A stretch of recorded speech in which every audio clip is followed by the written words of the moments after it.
Hello everybody and welcome to the Frenzy Extra. I'm Andy Lacombe, coming to you this week from the campus of Worcester State University, where the Lancers behind us are getting ready for Plymouth State in a game we will feature on Charter TV3 on Saturday.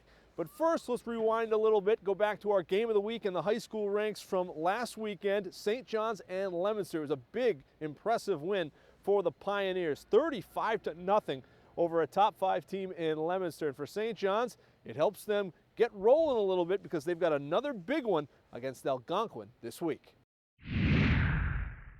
Linebackers stepped up today, and it was great. In offense, you know, the run game came into a big factor with us, and just being able to move the chains like that was huge. We knew Leominster was going to play us real hard coming in. It's always a great game. Defensively, we were really just trying to take away their playmakers. 44 and 19, Gray and Dandini, you hear all about them. They're really good ball players, so coaches did a great job with the game plan this week, trying to just shut them down, and we executed pretty well. We got to get ready for next week, and I hope our offense keeps going as strong as they're doing right now. So got to keep that going throughout playoffs and keep doing what we're doing. This win is huge, and it's really going to lift us up, our morale and everything, but we just got to prepare like we did last week during practice, hit hard every day, and just work our butts off. We were underdogs throughout this whole thing right now since that loss against Wachusett. So we stepped it up big today. Obviously, right now, guys are hyped. We're gonna ride this win, hopefully, into the next one. We know Algonquin's having a great year, great program over there. They've been playing hard, and we're getting ready for that one. We'll be very excited come Friday night, and hopefully it'll be another good win. And speaking of Algonquin, the T-Hawks coming off a huge win over number 1 Wachusett last week. And you know what? Algonquin, not a lot of people outside that program probably saw that win coming. Algonquin believed, and they've got another big one against St. John's that's going to determine playoff positioning. We were just happy to compete with Wachusett. You know, Wachusett is the class of Central Massachusetts. 6-0 team. They'd beaten everybody coming in, and we just wanted to raise our compete level to what they do. You got to give credit to them. They're a great program. They do great things.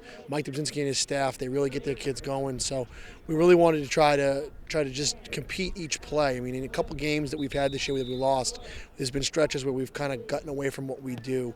And I felt like on Sunday night we were able to compete each play to kind of come out on top. Last couple of weeks we've been really focused and really physical in practice, and that translated on the field with our physical defense and our good run blocking and execution on the field. Big key to success was just our line, really just on defense-wise, pushed them back, and offense created some big holes, and we just ran through them. And it was just a really good focus week for us, and it really helped out in the end. It's been a tough stretch for the last 5 weeks. We played Shepherd Hill, then Leominster, then Shrewsbury, then Wachusett, then St. John's. I mean, this is the class of Central Massachusetts, so it's another week for us, and I think that the schedule that we play prepares us for us. St. John's, if Wachusett's the class of Central Massachusetts, St. John's is 1-1A. They're a really good team, just like Wachusett was last week, and we just try to play physical and just do the small things. We just need to do the same thing we did this week, just be relentless in practice and just come out here with the same attitude and pretty much just put them away early as soon as we can. Just got to stay focused all week. We have this short week, but can't let it really affect us mentally. We still got to stay focused and do our thing, prepare as usual. Also coming up this week, a battle of undefeateds in Division III, Auburn and Grafton. The Rockets just keep on winning. Steve Saucier and company putting something together right now, but they've got their stiffest test to date when they take on the Indians. Should be really intense, both 7-0 teams last week before playoffs. Be a measuring stick for both teams, and should be exciting. The Indians, they're a tough team, physical, mentally and physically, so I think that we just really got to come out, execute properly, and just prep all week. We worry about the next opponent and make it into the playoffs first, but yeah, we've been thinking about it. After watching film, we know Melifonu's our number 1 go-to, so we shut down Melifonu, then we worry about the rest of the guys from that point. But our main point is we're really going to focus in on Melifonu, but we have to make sure we're cognizant of the other couple of guys, skills guys that are there, because one player doesn't make a team. It's a whole team effort, so we got to shut them down as an offense entirely, not just one person. Key games we're watching for you in Week 8, the last week of the regular season. St. John's and Algonquin for playoff positioning in their division. Quabbin and North Middlesex probably for a playoff spot there. That'll be a big one in Townsend. Leominster and Shrewsbury for a playoff spot perhaps in the number 1 division. Auburn and Grafton, the undefeateds, and Doherty taking on Marlboro. Those two teams playing well right now. Those games and more on the Friday Night Football Frenzy, Friday night at 10:25 on Charter TV3. Time for a quick break. From Worcester State, we go inside to the studio. Kevin Shea and Jim Wilson breaking down all the big matchups coming this weekend. Coming up this week on the Friday Night Football Frenzy. Division II playoff spots on the line as the St. John's Pioneers visit the Algonquin Tomahawks. It's a battle for the top spot in Division IIA as Doherty visits Marlboro. D4 powers collide at the Lions' Den as West Boylston hosts high-flying Littleton. And the top spot in Division III is on the line as the Auburn Rockets visit the Grafton Indians. The Frenzy on Charter TV3. The Frenzy is presented by Bay State Savings Bank and the Worcester Railers Hockey Club.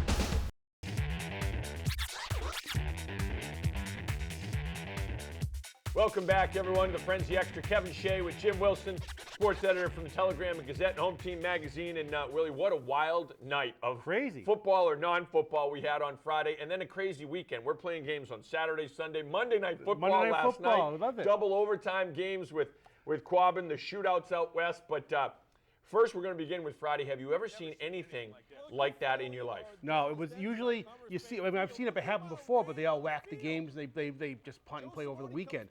They all tried to play. I don't know if they thought they can get under the rate. I know Millbury moved earlier, but everybody else thought they could beat it, and it just didn't happen. Because about 7:05, 7:10, I started getting all the Twitter notes and reports from people saying, nope, lightning strike, we're a half-hour delay. It was just chaos for like 3 hours. It was Armageddon. Trying to get anywhere, trying to drive around the city, trying to get from place to place. It was absolutely Armageddon. You had turf fields that were literally bubbling up like pizza. Like you get those bubbles in pizza. It was crazy. Knee-deep water. And even at the Millbury game, and I went to that game early, and that was a great job by Pat Merritt. It started at 5:30. They almost got the whole game in. But I'm standing with the officials in the baseball field in the dugouts, and the minute you stepped out of the dugout, you were almost up to your knees in water. It was absolutely crazy. For the kids that got to play, which wasn't that many, like the Millbury Bartlett kids got to play 3.5 quarters, they'll never forget it because it was quite a scene. I mean, it was just... And it's great because it's an old school, like, you can't cut, you can't get a lot of traction. No. It's your first hit, and that's basically it. And you got to hope that the running back's right off your hip and going, or you're throwing the ball and you're throwing it 5 yards and someone slips on a tackle. Because your body gets used to it right away because right out after calisthenics, you're already soaked. You're already just walking out to the field. And so it doesn't matter. Once you start hitting, you get used to it. Like you said, the footwork, the traction, you're getting, you get your muddy cleats on, and it just, you're playing in a swamp the whole period. So. And perfect for Millbury. Yeah, exactly. To be playing at the swamp, the Woolly Swamp. And when you have those hits, too, and they had a couple where, especially because they have a little bit of dirt there with the outfield, with the infield grass, and you hit and you slide right into the mud. Just a great scene of, if you have that shot of Americana high school football, that is it. The puddle mud, the last Boy Scout kind of stuff. Now, when the games did play, and we had some good ones on Saturday, Sunday, and Monday. Great weekend. You look at, first, the biggest one is Algonquin, beating Wachusett. For me, I think it's the biggest win since Justin McKay took over the program. They've had a lot of big wins each and every year, and these steps, where they say, okay, the program's taking steps. But this, to beat a #1 team, an undefeated Wachusett team this late in the season, I think is the biggest win in that program since Justin McKay took over. Yeah, I said the same thing. I said it was definitely the biggest McKay era win.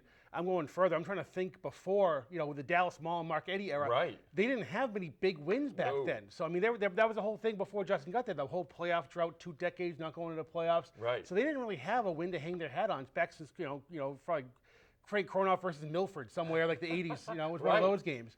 So to have that game, and again, it's hard to pick, you always pick these games, that's all I hear about, especially in Algonquin land, where McKay has the machine working against you with the polls. Exactly, the polls. And the Zapruder film edits. And so he loves to have the us versus them mentality. So you can't say, well, I think Wachusett's going to win, because then you're thinking, oh, you're going to crap all over Algonquin. You don't think, I think they're both good teams. And I've got nothing but tout how good Algonquin has been the last couple of years under McKay, and I'm hoping he's there for a while. But I mean, that's just a great. I mean, the way Wachusett was playing going into this game, and their big wins and their tests. St. John's, Leominster, they didn't really break a sweat in those games. No. And I don't want to say they're overlooking Algonquin because that's unfair to Algonquin. Right. But I mean, that was just a great game for Algonquin to say they're the #1 seed now. Yeah. The consolation prize is playing St. John's this week. Right. But I mean, that's they're the #1 seed in Central Mass Division II. That's a tremendous credit to those kids in that program for keep on believing. Not having those roadblocks during the year, those losses, and saying, okay, that's it. I mean, Justin said all season, that's what people were waiting on. Right. People were waiting on the fact, okay, now there's 2 losses. Okay, this is where they start falling back. They're going to go into the non-playoff race.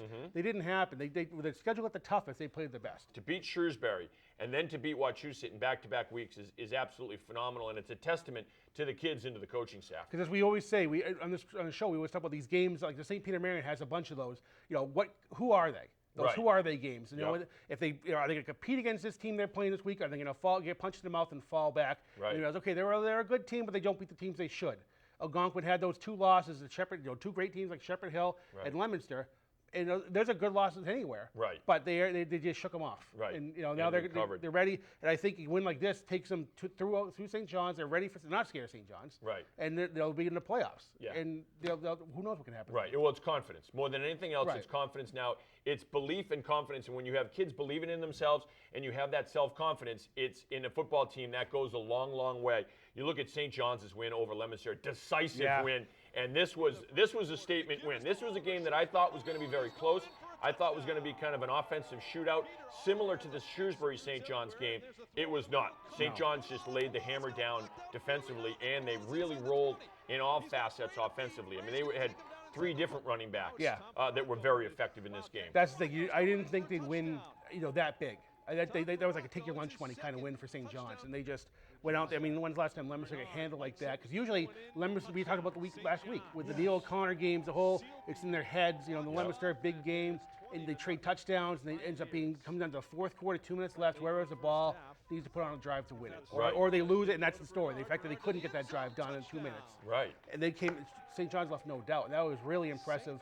Coming off. The previous week and just showing they can rebound the Wachusett game. Yeah. They really responded well. Maybe that's what it took. The Wachusett game was their wake-up call, and now they realize who they are and what they can do, and look out. Yeah, and it was an emotional, you figure the emotion of the loss to Wachusett the week before, and that's a huge rivalry game.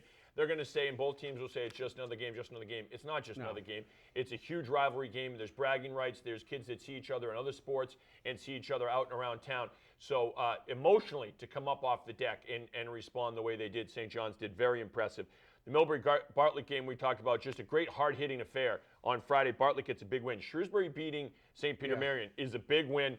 Big win for Shrewsbury, too, coming in to this week where it's going to be a winner-take-all scenario, Shrewsbury and Leominster. But St. Peter Marion, we've seen it, and you and I have talked about it. Very talented team, and there's great ties there with St. Peter's and Shrewsbury. Right. So that's an emotional game, too. Yeah, exactly. I mean, I think St. Peter Marion is a team I'm still very high on, and they just, for whatever reason, it didn't happen against Shrewsbury. They play the game again tomorrow. Could be a different result. But credit to Shrewsbury, another team that's had a couple tough losses. Yeah. They come in. I think they lost 2 or 3, heading so now heading into this game against Leominster. It's another one of those. Do you want to go to the playoffs or not? That's what it comes down to. Not much locker room motivation before Friday night coming into this game. It's lose or go home, or play the games, the non-Super Bowl games that people pretend to get all fired up about, but they're really just playing out the spring till Thanksgiving. Right, exactly right. And you know what? Defense. You look at the defense for Shrewsbury, and that's what really set the tone in this game in shutting down that St. Peter Marion offense, and then the Shrewsbury offense taking advantage too and feeding off of what the defense did. Neshoba beating Shepherd Hill and beating them on a fake punt. Faking field goal, rather, you're right. Fake field goal, boom, touchdown. That's the difference in this game. And that could be the difference in Shepherd. That is the difference in Shepherd Hill. This week would have been playing for a spot in the playoffs versus being eliminated from the playoffs. Right, exactly. And it's everybody's been talking about the Neshoba passing game all year, right? Yeah. So they get the fake field goal. Takes rarely they take the Shepherd Hill by surprise. They ended up turn the game around. They got the win, and like you said, put the nail in Shepherd Hill's playoff hopes, and it kept Neshoba alive. They're right there. They're the 3rd seed in Division 2A right now.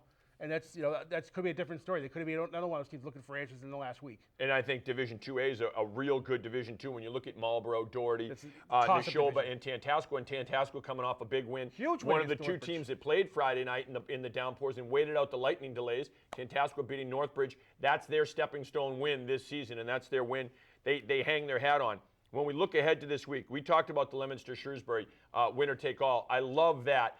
Specifically in that game, what are you looking for? What do you see? Do you see, because I wouldn't be surprised to see a shootout, to see both teams offensively clicking and it coming down to who's going to have the ball last. Exactly. I think the Shrewsbury offense has done really well the last couple of weeks, especially the younger players who are stepping and getting bigger reps. Leominster, putting last week aside, that's the Connecticut. It's the same thing that St. John's had to answer going into that game last week.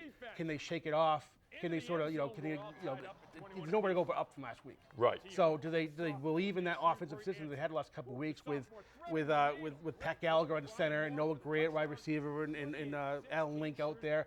I still think that works for him. Right. And, try to stop it. St. John stopped it. Credit to them. But let's see if Shrewsbury can. Right. Now you look at Grafton and Auburn in Division III. This one's for the top seed, and I'm loving this game too. Both teams are undefeated. Yep. Both very physical teams. Both very similar styles. Both teams can throw, and they're certainly not one-dimensional. They're not run the ball 99% of the time. But both teams and coaching staffs would love to be able to run the ball and not have to throw at all. But both can throw and certainly take a lot of pride in their passing game and have quarterbacks that can throw too.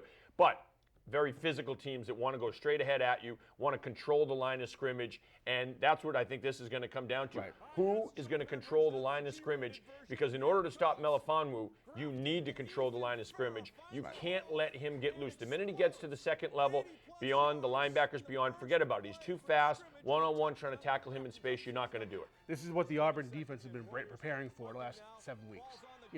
I think they look at what Northbridge did. Again, not so much stop him, but slow him down, contain Melifonwu. It's hard to do. Yeah. But if they can not make him beat him, let him have his big runs. But as long as he doesn't find the end zone, he's fine. Yeah. So I think it's become to what did Northbridge do, and can Auburn duplicate that, or at least try something similar? Sort of find the key to sort of slowing them down. Or conversely, what did Grafton learn from that game? Right. What did they learn? Okay, well, they are stopping us by doing this, and we'll do this to circumvent it. Right. Because they got to know that other teams are going to try to do the same thing. Oh, yeah. And Auburn has a talent level to do that kind of stuff. Yeah. So I think it'll be an interesting thing. Can they stop Melifonwu? Can Grafton stop Saucier? Right. That's going to be a big thing. I mean, Auburn is one of those teams I talked about earlier. Those horror film teams that you got to, they just St. John's. They're going to be there till the end. You have to put a stake in their heart in the third quarter, because in the fourth quarter they're coming alive. I mean, they have two big comeback wins in the last couple minutes to get the job done. And they have that belief in themselves. I think in Auburn in practice this week, you're going to see a lot of pursuit drills, because that's one of the biggest things. Any team that is playing Melifonwu, it's pursuit. Take the right angle on him. So you almost want to just put a parachute on him. You don't want to give up the big play. And this, more than any week, is a week where you need all 11 guys flying to the football, because you need, if the first guy misses them, the second, third guys, you have to take the right angle of pursuit. You have to be there, break down, read his hips, and try to make a good open field tackle and get help as well from your linebackers, even your defensive linemen pursuing the football, and certainly the contain unit as well. St. Peter Marion and Nipmuc, this for a Division III playoff spot. And Division III right now, you're looking at St. Peter's, Quabbin, North Middlesex, and Northbridge, all vying for the last two spots. Four very good teams. St. Peter's has Nipmuc. That's a good challenge and a really good game. And Nipmuc coming off a loss to Holy Name, it's another one of those how do they respond games. It seems to be a theme this week. Teams getting muckled the week before. What do they come back to? Nipmuc is a very talented team. They're out there in that Dual Valley. Not many people are talking about them, but they're going to be tough. I mean, somebody told me that Holy Name would give them a hard time. I sort of thought differently. I thought Nipmuc was good, talented enough to weather that storm. Yeah. Not the case. I mean, they come in and they have a lot of things to answer with Richards and those guys on offense. They have a very talented, explosive offense. Can St. Peter Marion contain that? And Quabbin may sneak in by the skin of their teeth. Last night, they win in double overtime over Gardner. And this is a game that they scored a touchdown with 14 seconds left to send the game into overtime. In this drive, they had 4th down and 7 in the final minute. And the quarterback, Malkowski, rolled out, didn't find anything, took off, scrambled, and had a huge run. Had like a 35-yard run, but that's on 4th and 7. If he gets stopped, game over, Gardner wins. They keep the drive alive. He has a great pass to Lanford, touchdown. We're going into overtime. We're going to 2 overtimes. Quabbin wins. Their playoff hopes are still alive.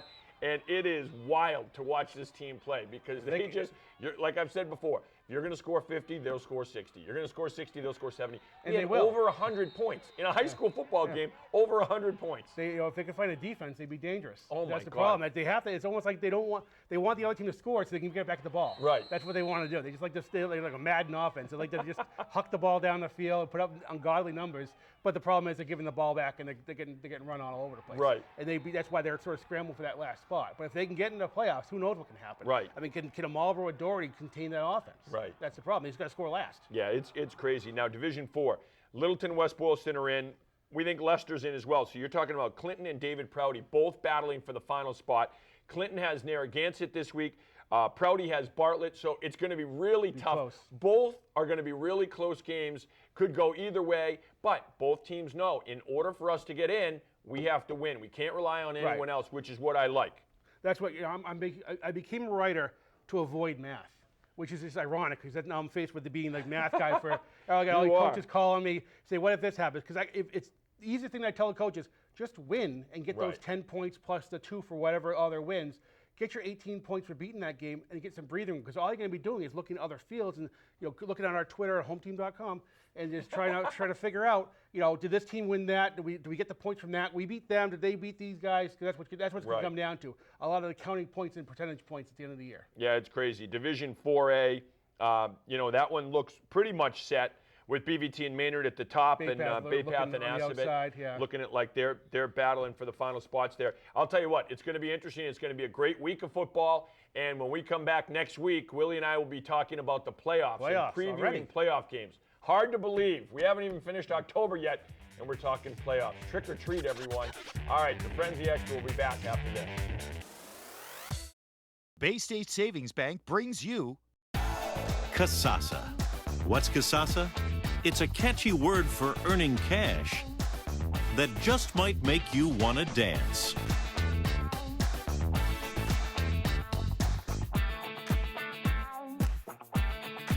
Get paid for doing simple things you do anyway. That's free Kasasa checking. Ask for Kasasa by name at Bay State Savings Bank, proud sponsor of the Friday Night Football Frenzy.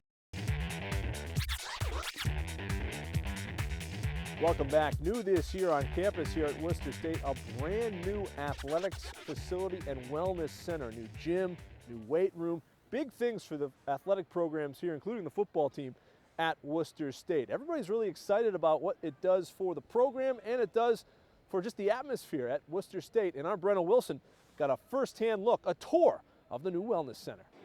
Worcester State University opened the newest facility on campus, a $52 million wellness center, this September.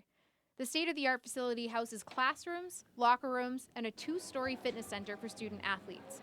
Worcester State University Athletic Director Michael Mudd says that a new recreation center helps the university remain competitive in recruitment of potential students. You can almost argue it's become an arms race at college campuses. Every college across America seems to be having a lot of infrastructure going on. Worcester State's no different, obviously, with the building of Shea Hall and our new dining hall in the past couple years, now the wellness center being built. This allows you to compete with other institutions. You are competing to recruit not just student athletes, but just the general student population. And studies have shown that a recreation center is a very important decision, a very important piece in an aspiring student's decision to attend universities. One of the first things visitors may see while attending a basketball game is the Hall of Fame.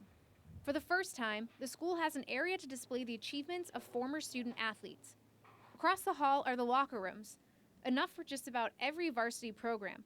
Mudd says the facilities have already had an impact on recruitment. This facility, it's very important to our athletic department from a recruiting standpoint, obviously to bring potential student athlete on campus to see all the assets that this building has is a huge coup and huge recruiting of student athletes around New England and the country.